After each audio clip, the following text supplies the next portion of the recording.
تازه خو ډیر بد خبر طالبانو په هرات کې د سلما بند د یوې پوستي 14 سرتیري وژلي دي.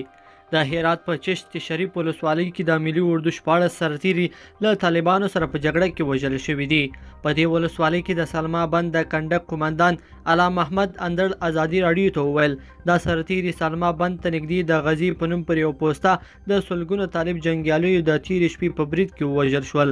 هغه زیاته کړه چې د غزې پوسته هم طالبانو نیولې ده. ښاغلي اندړ وایي چې بند په شاوخوا کې د ایرانیانو په ګډون سلګونه وسلوال راټول شوي وو او غواړي پر امنیتي پوستو حملو ته نور هم زور ورکړي. ښاغلی اندړ زیاتوي دښمنان غواړي دې بند ته زیان ورسوي خو موږ ځواب ورکړی دی. په دوی کې بهرني طالبان هم شته چې غواړي بند ته زیان ورسوي او تخریب کړي.